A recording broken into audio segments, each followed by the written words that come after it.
नमस्ते बच्चों आज हम पढ़ेंगे कक्षा 8 में पुस्तक वसंत भाग 3 पाठ 12 सुदामा चरित्र। बच्चों, इस पाठ के जो रचयिता है वह है कवि नरोत्तम दास जी। इस पाठ को पढ़ने से पहले हम कवि नरोत्तम दास जी के बारे में कुछ जानकारी लेंगे। कवि नरोत्तम दास जी है, इनका जन्म उत्तर प्रदेश के सीतापुर नामक स्थान पर हुआ था।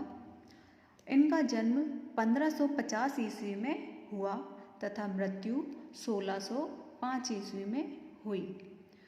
कवि नरोत्तम दास जी है, इन्होंने कई रचनाएं लिखी हैं। उनमें से कुछ रचनाएं इस प्रकार है, जैसे सुदामा चरित्र, ध्रुव चरित्र, नाम संकीर्तन, विचार मंत्र आदि। जो कवि है सुदामा चरित्र के रचयिता, इन्होंने ब्रज भाषा का प्रयोग किया है और अपनी रचनाओं में काव्यात्मक नाट्य शैली का प्रयोग किया है। वही शैली हम इस पाठ में भी समझेंगे। जो सुदामा चरित्र पाठ है, इस पाठ की रचना कवि ने ऐसे की है जैसे हमारे सामने साक्षात सुदामा और कृष्ण से संबंधित नाटक हो रहा हो। तो पाठ शुरू करते हैं। बच्चों, हम इन पंक्तियों को समझने से पहले सबसे पहले शब्दार्थ समझेंगे। शीस पगा न झगा तन में, यहाँ पे शीस का अर्थ है सिर, पगा मतलब पगड़ी, झगा का अर्थ है ढीला कुर्ता, तन का अर्थ है शरीर। तो शीस पगा न झगा तन में, सिर पर ना तो पगड़ी है और ना ही शरीर पर ढीला कुर्ता है। प्रभु जाने को आही, जाने को आही मतलब ना जाने कहाँ से, बसे के ही ग्रामा, हे प्रभु ना जाने किस ग्राम से, किस जगह से आ बसा है। धोती फटी सी, धोती फटी हुई है। लटी दुपट्टी, लटी मतलब लटकना, दुपट्टी मतलब अंगोछा या गमछा। जो धोती है वो फटी हुई है और जो अंगोछा है वह लटक रहा है। अरु पाएँ, अरु मतलब और, पाएँ मतलब पैर, और पाँव में उपानह, उपानह मतलब जूता। को नाही सामा, नाही सामा मतलब नहीं पहन रखा है। तो ये जो पंक्तियां हैं सुदामा चरित्र से ली गई है। इन पंक्तियों में जो द्वारका का द्वारपाल है, वो जब अपने महल के द्वार पर एक गरीब ब्राह्मण को देखता है, उसकी स्थिति देखता है, तो वह सारा हाल श्री कृष्ण को जाके बताता है कि कैसे उसकी दशा है। शीस पगा न झगा तन में, वह द्वारपाल कृष्ण से कहता है, हे स्वामी, हमारे द्वार पर एक ब्राह्मण खड़ा है, ना जिसके सिर पे ना तो पगड़ी है, ना ही उसने शरीर पर ढीला कुर्ता पहन रखा है। प्रभु जाने को आही बसे के ही ग्रामा, हे प्रभु ना जाने वो कहाँ से यहाँ आया है। धोती फटी सी लिपटी दुपट्टी, और जो उसकी धोती है वह फटी हुई है और उसने जो अंगोछा लपेट रखा है वह भी लटक रहा है। अरु पाएँ, उपानह को नाही, और उसने पैरों में जूते भी नहीं पहन रखे हैं। आगे है द्वार खड़ो, द्वार मतलब दरवाजा, खड़ो मतलब खड़ा होना, द्विज का अर्थ है ब्राह्मण, दुर्बल मतलब कमजोर। द्वार खड़ो द्विज दुर्बल एक, द्वार पर एक दुर्बल ब्राह्मण खड़ा है। रहो चकीसो, रहा है विस्मित होकर, वसुधा मतलब धरती, अभिराम अर्थात सुंदर। जो गरीब दुर्बल ब्राह्मण है हैरान होकर हमारी द्वारका की धरती की शोभा को, सुंदरता को निहार रहा है। पूछत दीन दयाल को धाम, पूछत मतलब पूछना, दीन दयाल यहाँ कृष्ण के लिए आया है, धाम मतलब घर। वह जो दुर्बल ब्राह्मण है श्री कृष्ण के निवास स्थान के बारे में पूछ रहा है। बतावत अर्थात बता रहा है, आपनो नाम सुदामा, स्वयं का नाम सुदामा बता रहा है। तो जो द्वारपाल है श्री कृष्ण को जाकर संदेश दे रहा है कि हे कृष्ण जी, हमारे महल के द्वार पर एक गरीब ब्राह्मण आया है, उसके सिर पे ना पगड़ी है, ना शरीर पर ढीला कुर्ता है, ना जाने वो किस गांव से आया है। उसने धोती पहन रखी है, वो फटी हुई है, और जो अंगोछा उसने लपेट रखा है वह भी लटक रहा है, और उसके पैरों में जूते भी नहीं हैं, और द्वार पर वो खड़ा हुआ है और वो बहुत कमज़ोर है, और वह हमारे द्वारका की भूमि की शोभा को, महलों को बड़ी हैरानी से देख रहा है, और वह श्री कृष्ण जी आपके बारे में पूछ रहा है और स्वयं का नाम सुदामा बता रहा है।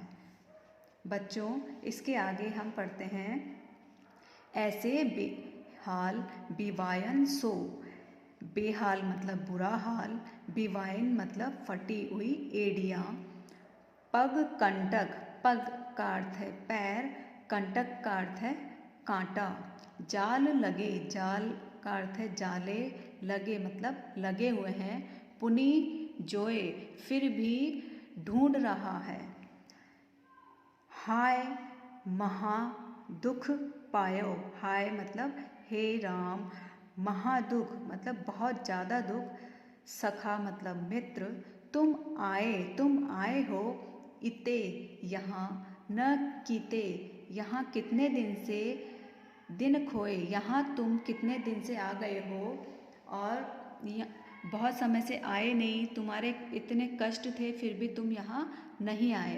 तो ये जो दूसरा दोहा है इसमें बताया गया है कि सुदामा को जब कृष्ण ने देखा तो उनकी दुर्दशा देखकर कृष्ण बहुत दुखी हो गए। यह इस पंक्ति में बताया गया है। ऐसे बेहाल बिवायन सो, जब कृष्ण ने सुदामा को देखा, उनका बुरा हाल देखा कि उनके एड़ियाँ फटी हुई है, बिवाइयाँ हो रही है, पग कंटक जाल लगे पुनि जोए, उनके पैरों में कांटे लगे हुए हैं जालों के समान, और फिर भी वह ढूंढ रहे हैं मुझे। हाय महादुख पायो सखा, श्री कृष्ण सुदामा से कह रहे हैं, हे मित्र, तुम इतने दुखी थे, तुम आए इते न किते दिन खोए, फिर भी तुम इतने समय तक यहाँ क्यों नहीं आए जिससे कि मैं तुम्हारे कष्टों को दूर कर देता। देखी सुदामा की दीन दशा, देखी मतलब देखना, दीन मतलब गरीबी, दशा मतलब अवस्था। जब श्री कृष्ण ने सुदामा की अवस्था देखी, करुणा करी के करुणा निधि रोए, करुणा मतलब उनको करुणा आ गई, दया आ गई, और श्री कृष्ण रोने लगे। पानी परात को हाथ छुयो नहीं, परात होती है एक धातु का बना हुआ पात्र, थाली के समान जो गहरा होता है। पानी परात को हाथ छुयो नहीं, जो श्री कृष्ण हैं सुदामा के पैर धोने के लिए पानी की परात मंगवाते हैं, परंतु उन्होंने उस परात के जल को छुआ तक नहीं। नैनन के जल सो पग धोए, श्री कृष्ण सुदामा की दशा देखकर इतने दुखी हो गए कि उनकी आंखों से अश्रु बहने लगे, और उन अश्रुओं से ही उन्होंने, ऐसे लग रहा था कि वो सुदामा के पैर धो रहे हों। तो बच्चों, इन पंक्तियों में कृष्ण और सुदामा जब काफ़ी समय बाद मिलते हैं, कृष्ण उनकी दशा देखते हैं, दुखी हो जाते हैं, वह बताया गया है कि कृष्ण ने सुदामा की जो बेहालत देखी, फटी हुई एड़ियाँ देखी और उनके पैरों को देखा कि कांटे लगे हुए हैं। ये सब देखकर वह दुखी हो गए और उनसे कहने लगे, तुम इतने समय तक क्यों नहीं आए थे? उनकी दशा देखकर श्री कृष्ण रोने लग गए और उन्होंने अपने जो सैनिक थे, काम करने वाले थे वहाँ, उनसे पानी मंगवाया एक परात में, लेकिन उन्होंने उस पानी को छुआ नहीं और उनकी अश्रु की धारा से ही ऐसे लग रहा था जैसे वे सुदामा के पैर धो रहे हो। आगे के जो दोहे हैं इसमें हम पढ़ेंगे श्री कृष्ण और सुदामा जब मिलते हैं तो श्री कृष्ण अपने मित्र से हंसी ठिठोली करते हैं और उनके मज़े लेते हैं, मतलब कि उनसे हंसी ठिठोली कर रहे हैं। कछु भाभी हमको दियो, कछु मतलब कुछ, भाभी यहाँ सुदामा की पत्नी के लिए आया है, हमको दियो। सुदामा से कृष्ण पूछ रहे हैं कि जो भाभी है उन्होंने मेरे लिए कुछ दिया है आपको, सो तुम काहे न देत, तो वह तुम मुझे क्यों नहीं दे रहे हो। काहे मतलब क्यों, न मतलब नहीं, देत मतलब दे रहे हो। कृष्ण सुदामा से कह रहे हैं कि भाभी ने जो मेरे लिए तुम्हें दिया था वो तुम मुझे क्यों नहीं दे रहे हो। चापी मतलब बगल, पोटरी कांख, तुमने अपने बगल में जो पोटली दबा रखी है, रहे कहो के ही हेतु, वह मुझे किस कारण से नहीं दे रहे हो। आगे चना गुरु मातु दये, श्री कृष्ण उन्हें पुरानी बात याद दिलाते हुए हंसी ठिठोली करते हुए कह रहे हैं कि गुरु मात, यहाँ जब वो संदीपन आश्रम में थे तब वहाँ गुरु माता ने सुदामा को चने दिए थे, तब की वो बात कह रहे हैं कि गुरु माता ने पहले तुम्हें जब चने दिए थे, लये तुम चाबी हमें नहीं दीने, लये तुम मतलब तुम्ही ने ले लिए, चाबी मतलब तुम्ही ने चबा लिए, हमें नहीं दीने, तुमने हमें नहीं दिए। कृष्ण बोल रहे हैं जब गुरु माता ने तुम्हें पहले जब चने दिए थे आश्रम में तो तुम्ही ने खा लिए थे, मुझे नहीं दिए थे। श्याम कहो मुस्काए, श्री कृष्ण मुस्काकर कह रहे हैं सुदामा से, चोरी की बान में हो जू प्रवीणे, तुम तो चोरी करने में प्रवीण हो और तुमने जैसे मुझे पहले चने नहीं दिए थे तो आज भी तुम मुझे भाभी द्वारा भेजे गया जो भेंट है वो नहीं दे रहे हो।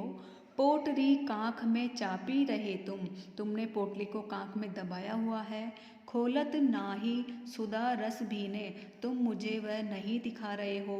पाछिली बानी अजो न तजो तुम, तेसई भाभी के तंदुल कीन्हे, तुम पुरानी बातों की तरह जैसे तुमने पहले किया था वैसे मत करो और भाभी ने जो भी मेरे लिए भेजा है वह तुम मुझे दे दो, जो भी भेंट भाभी ने मेरे लिए भेजी है। तो बच्चों इस वीडियो में हम इतना ही पढ़ेंगे, आगे का भाग हम अगले वीडियो में पढ़ेंगे।